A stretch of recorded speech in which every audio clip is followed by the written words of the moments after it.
இந்த விழாவிற்கு வருகை தந்திருக்கும்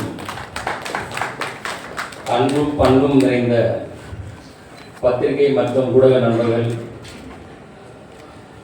மற்றும் இந்த படத்தின் இயக்குனர் டைரக்டர் திரு துரை செந்தில்குமார் அவர்கள் மற்றும் இந்த படத்தின் இசையமைப்பாளர் திரு ஜிப்ரான் அவர்கள், என்றும் என்னோடு நட்போடு இருந்து வரும் வியாபாரிகள் சங்க தலைவர் திரு விக்ரமராஜா அவர்களே, இந்த படத்தில் பணியாற்ற அத்தனை டெக்னீஷியன்களுக்கும் மற்றும் என் மேல் மிகுந்த அன்பும் மிகுந்த ஒரு எதிர்பார்ப்பும் ஒரு அதீத நம்பிக்கையோடு இருக்கும் என்னுடைய ரசிக பெருமக்களும், இந்த நேரத்தில் அனைவருக்கும் என் பணிவான அன்பான வணக்கத்தை தெரிவித்துக் கொள்கிறேன்.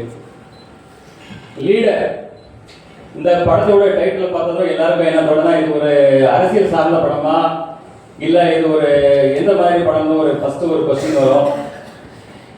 இது இந்த படத்தில் ஒரு அரசியல் சார்ந்த காட்சிகளோ இல்லை அரசியல் சார்ந்த ஒரு வசனங்களோ ஒரு துளி கூட இதில் கிடையாது. இது முழுக்க முழுக்க ஒரு கமர்ஷியல் என்டர்டைன்மெண்ட் ஃபிலிம். இப்போ இந்த ஃபிலிம்ஸ் பார்த்துருக்கீங்க, இதுதான் இதில் ஒரு சின்ன ஒரு துளி, அதாவது ஒரு சோன பாத்துக்கு ஒரு சின்ன ஒரு துளி இது மாதிரி இந்த படத்துடைய எசன்ஸ் இதுதான். இதே போல தான் இந்த படம் கம்ப்ளீட்டாக ட்ராவல் ஆகும். இந்த படத்துடைய ஸ்டோரி பார்த்தீங்கன்னா, ஒரு சாதாரண ஒரு இன்னசென்டான ஒரு அப்பா பிள்ளை அவங்க ஒரு சந்தோஷமான வாழ்க்கையை வாழ்ந்துட்டு இருக்காங்க. திடீர்னு அவங்க வாழ்க்கையில் பார்த்தீங்கன்னா திடீர்னு ஒரு மிகப்பெரிய ஒரு கேன்சர் அதில் இன்டர்ஃபியர் ஆகிறாங்க. அதுக்கப்புறம் நடக்கிற விஷயங்களை தான் நம்ம டைரக்டர் துரை செந்தில்குமார் அவ்வளோ அற்புதமாக இதில் திரைக்கதை அமைத்து இன்றைய தலைமுறைகளுக்கு பிடித்த மாதிரியான ஒரு திரைக்கதை அமைக்கணும். அதான் முக்கியம். நீங்கள் கதைகள் அதே தான் இருக்கும், இல்லை இயக்கங்கள் அதே தான் இருக்கும்.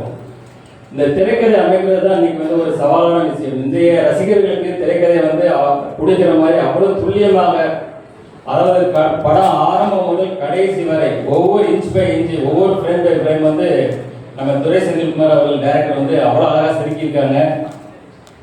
அடுத்தது இசையமைப்பாளர் ஜிப்ரான் பார்த்தீங்கன்னா, இப்போ பார்த்துருப்பீங்க ஒவ்வொரு பேக்ரவுண்ட் ஸ்கோரை எவ்வளோ ஸ்கோர் பண்ணியிருக்காரு பார்த்துருப்பீங்க. அதே போல் அவருடைய பேக்ரவுண்ட் ஸ்கோர் இந்த படத்துக்கு மிகப்பெரிய ஒரு பலமாக இருக்குது. அதே போல் படத்தின் கதையோட்டத்துக்கு தகுந்த மாதிரியான சாங்ஸ் இந்த படத்தில் அவர் ரொம்ப அழகாக கொடுத்துருக்கிறாரு. அடுத்தது டிஓபி திரு வெங்கடேஷ் அவர்கள் பார்த்தீங்கன்னா, நாங்கள் இந்த ஷூட்டிங் ஃபஸ்ட் ஒரு தூத்துக்குடியில் கிட்டத்தட்ட ஒரு 40 days பண்ணோம். அதுக்கப்புறம் வெளிநாடான ஜார்ஜியாவில் ஒரு கிட்டத்தட்ட ஒரு 15 days பண்ணோம். ஆஃப்டர் தட் ஜெய்ப்பூர், ஊட்டி, அப்புறம் சென்னையில் லாஸ்ட் கிளைமேக்ஸ் ஃபைட் அதே போல் எல்லா விஷயங்களும் பண்ணும்போது அவ்வளோ அற்புதமாக இருக்கும். நீங்கள் அந்த ஸ்க்ரீனில் பார்க்கும்போது அவருக்கு இந்த படம் அவர் வாழ்க்கையில் அடுத்த கட்ட உயரத்துக்கு எடுத்துகிட்டு போனதில் ஒரு துளியும் சந்தேகம் இல்லை. அடுத்தது எடிட்டர் பிரதீப் ராகவ். அவர் பார்த்தீங்கன்னா இப்போ சமீபத்தில் உள்ள படங்களான டிராகன், ஜனநாயகன் போன்ற படங்களில் பணியாற்றினவர். இந்த படத்தை அந்தளவுக்கு கிறிஸ்பாக, அந்தளவுக்கு ஒரு ஷார்ப்பாக ரொம்ப அழகாக பண்ணியிருக்காரு. அவருக்கு என்னுடைய வாழ்த்துக்கள்.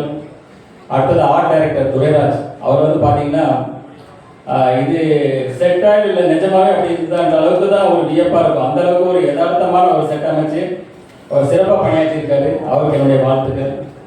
இதில் அடுத்த ரொம்ப இன்ட்ரெஸ்டிங்கான ஒரு பர்சன் யாருன்னு பார்த்தீங்கன்னா, எங்கள் செட்லேயே மகேஷ் மேத்யூ ஸ்டன் மாஸ்டர். அவர் பார்த்தீங்கன்னா செட்டுக்கு வரும்போது ஒரு ட்ராக்கே ஒரு ஜாக்கெட் போட்டு ஒரு காலேஜ் ஸ்டூடெண்ட் மாதிரி ஒரு அப்படியே ஒரு பவர்ஃபுல்லாக வருவார். அவர் வந்தாலே செட்டில் எல்லாருமே ஒரு எனர்ஜி ஒரு பவர் வந்துடும். ஏன்னா தலைவர் பார்த்தீங்கன்னா இப்போ தான் காந்தாரா 2 முடிச்சுட்டு வந்துருக்கிறாரு. அதில் பார்த்துருப்பீங்க அவர் என்ன வேலை பண்ணி வச்சுருக்கிறாருன்னு. ஸோ இந்த படத்தில் அதே போல் சில வேலைகள்லாம் பண்ணியிருக்காரு. உங்களுக்கு ரொம்ப பிடிக்கும்னு நினைக்கிறேன். கண்டிப்பாக நீங்கள் ரசிப்பீங்க. அடுத்தது சிறு வயசுலேருந்து எனக்குள்ள ஆசைகளை சொல்லிட்டாரு சார். நான் பேசலன்னு அதுக்கு முன்னாடி சார் சொல்லிட்டாரு. இதுதான் சொல்கிறேன். சொன்ன மாதிரி சிறு வயசுலேருந்து எனக்கு சினிமா துறை மேலே மிகப்பெரிய ஆர்வம் இருந்தது. என்னுடைய ஃப்ரிட்ஜில் பார்த்தீங்கன்னா ஒரு பக்கம் ஷாருக் கான், ஒரு பக்கம் சல்மான் கான், 2 பேரோட படம் ஒட்டி வச்சுருப்பேன். அப்போ என் தாயார்கிட்ட சொல்வேன், நான் ஒரு நாள் இடத்துல ஒரு நடிகர் ஆவேன் அப்படின்னு சொல்லும்போது தாயார் சிரிச்சுட்டு சந்தோஷம்னு சொல்லுவாங்க. ஆனால் என்னுடைய சூழ்நிலை என்னுடைய ஃபேமிலி பிஸ்னஸ், என்னுடைய தந்தையாரோட மேலே நான் மிகப்பெரிய பக்தியும் மிகப்பெரிய ஒரு மரியாதை உள்ளவன். ஸோ என்னுடைய தந்தையார் பிஸ்னஸை நான் அவங்க கூட எடுத்து அவங்க கூட ட்ராவல் பண்ணும்போது இரவு முழுமையாக ஒப்படைச்சி என்னுடைய முழு உழைப்பையும் கொடுத்து ஏன்னா ஃபஸ்ட்டு பார்த்தீங்கன்னா காலையில் முதல் ஆளாக நான் ஸ்டாஃப் வர முன்னாடி முதல் ஆளாக கடைக்கு போவேன். கடை வேலையை முடிச்சு லாஸ்ட்டாக தான் நான் வந்து கடைசியாக தான் நான் வந்து போவேன். ஆரம்பம் முதல் இந்து வரைக்கும் அதே தான். இந்த படப்பிடிப்புலாம் அதே போல தான். செட்டுக்கு முதல் ஆளாக தான் போவேன், கடைசி ஆளாக தான் போவேன். ஏன்னா அந்த அளவுக்கு எனக்கு எதில் இறங்கணும் அதில் முழு ஃபோக்கஸ் தான், என்னுடைய முழு உழைப்பையும் அதில் இறக்கி செய்வேன். அதுதான் என்னுடைய கேரக்டர். அப்புறம் பார்த்தீங்கன்னா இந்த படத்துடைய கண்டென்ட் வந்து இன்னைக்கு வந்து மக்கள் வந்து ஒரு பக்கம் கண்டென்ட் ஓரியன்ட் படம், ஒரு பக்கம் வந்து மாஸ் ஆக்ஷன் இருக்காங்க. இப்போ நாங்கள் வந்து இந்த படத்தில் என்ன மெயினாக இது பண்ணியிருக்கோம்னா, ஒரு நல்ல ஒரு கதையம்சம் கண்டென்ட் இருக்கணும், அதே போல் ஒரு மாஸ் எலிமெண்ட்ஸ் ஆக்ஷன் சீக்வன்ஸ் இது பண்ணுற மாதிரி இன்னைக்கு எல்லா தரப்பு மக்களுக்கும் இன்னைக்கு உள்ள ரசிகர்களுக்கு பிடிக்கிற மாதிரி இது ஒரு சிறப்பான படமாக இருக்குது. எங்கள் படங்களும் சரி நானும் சரி இதை பார்த்துட்டு மிகப்பெரிய சந்தோஷமும் மிகப்பெரிய சாட்டிஸ்ஃபைடாக இருக்குது. அதே சந்தோஷமும் அதே சாட்டிஸ்ஃபைடும் அவங்க எல்லாருக்கும் கிடைக்கும்னு நினைக்கிறேன். அப்புறம் சினிமா துறையை வந்து பார்த்தீங்கன்னா இன்னைக்கு வந்து ஒரு தனிநபர் வெற்றி இல்லை, ஒரு படம் வச்சு எடுக்கிறது ஒரு தனிநபர் வெற்றி இல்லை. அதாவது சினிமா துறையில் இன்னைக்கு வந்து பலாயிரம் தொழிலாளர்கள் இருக்காங்க. இந்த பக்கம் தேட்டரில் பார்த்தீங்கன்னா கிட்டத்தட்ட அதில் பலாயிரம் தொழிலாளர்கள் வேலை செய்கிறாங்க. ஸோ ஒவ்வொரு படமும் நான் வெற்றி அடையணும்னு நினைப்பேன். ஏன்னா இன்னைக்கு வந்து பலாயிரம் தொழிலாளர்கள் வந்து இப்போ சினிமா துறை கொஞ்சம் இறக்கமுகமாக இருக்குது. இன்னைக்கு பலாயிரம் தொழிலாளர்களுடைய வாழ்க்கையை வந்து கொஞ்சம் அவங்களுக்கும் வேலை வாய்ப்புகள் குறையுது, புதுசாக வர்றவங்களுக்கும் வேலை வாய்ப்பு ஒழுங்கான முறையில் கிடைக்க முடியுது. அதனால தான் நான் எப்பவுமே நினைப்பேன் அதில் இருக்கிற எல்லா படங்களுமே வெற்றி அடையணும் அப்படின்னு நினைப்பேன். அதே போல் பத்திரிகையாளர்கள் நீங்களும் இந்த சினிமா துறை வளர்றதுக்கு உங்களுடைய முழு சப்போர்ட்டையும், அது சினிமா துறை மறுபடியும் எழுச்சி பெறதுக்கு உங்கள் அனைவருடைய சப்போர்ட்டும் என்று கேட்டுக்கிறேன்.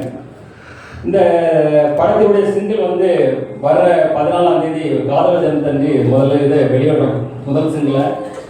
அப்புறம் வந்து பார்த்தீங்கன்னா மார்ச் 6ஆம் தேதி வந்து கிளிம்ஸ் வெளியிடுறோம். அது இதே போல் ஒரு பவர்ஃபுல்லாக இதோட பவர்ஃபுல் பேக்கடாக இருக்கும், அதை நீங்கள் வருவது பார்ப்பீங்க. அடுத்தது இந்த படத்தை வந்து ஏப்ரல் மாதத்தில் ரிலீஸ் பண்ணுறதுக்கு எல்லா வேலைகளும் போயிட்டுருக்கு. அதுக்கு முன்னாடி ஒரு 10-12 நாளைக்கு முன்னாடி நாங்கள் வந்து ஆடியோ ஃபங்க்ஷன் வந்து ரொம்ப கிராண்டாக பண்ணணும், அதுக்கான வேலைகளும் போயிட்டுருக்கு. அந்த நேரத்தில் ப்ரெஸ் உங்கள் முன்னாடி தான் எல்லா இதுவும் நடத்துவோம். உங்கள் எல்லாருக்கும் இப்போவே உங்களை இன்விடேட் பண்ணிடுறேன். எல்லாரும் கலந்து கொண்டு இந்த விழாவை சிறப்பாக செய்யணும்னு இப்போவே வேண்டி கேட்டுக்கிறேன். அதே போல் இந்த ஆடியோ ஃபங்க்ஷன்களில் ரசிகர்களாக இருக்கட்டும், அதில் கலந்து நடித்து அதில் ஒர்க் பண்ண எல்லா டெக்னீஷியன்ஸ், அதே போல் ஆல் ஆர்டிஸ்ட் எல்லாருமே அதில் கலந்துக்குவாங்க. அதுக்கப்புறம் தொடர்ந்து படத்துக்கான ப்ரொமோஷன் உங்கள் மீடியா உங்கள் கூட தான் இணைந்து செயல்பட போகிறோம். நீங்கள் எல்லாம் தொடர்ந்து எங்களுக்கு ஆதரவு தரணும். மீண்டும் ஒரு முறை உங்கள் எல்லாருக்கும் நன்றியும் வணக்கங்களையும் கூறிக்கொண்டு உங்களுக்கு விவரிக்கிறேன்.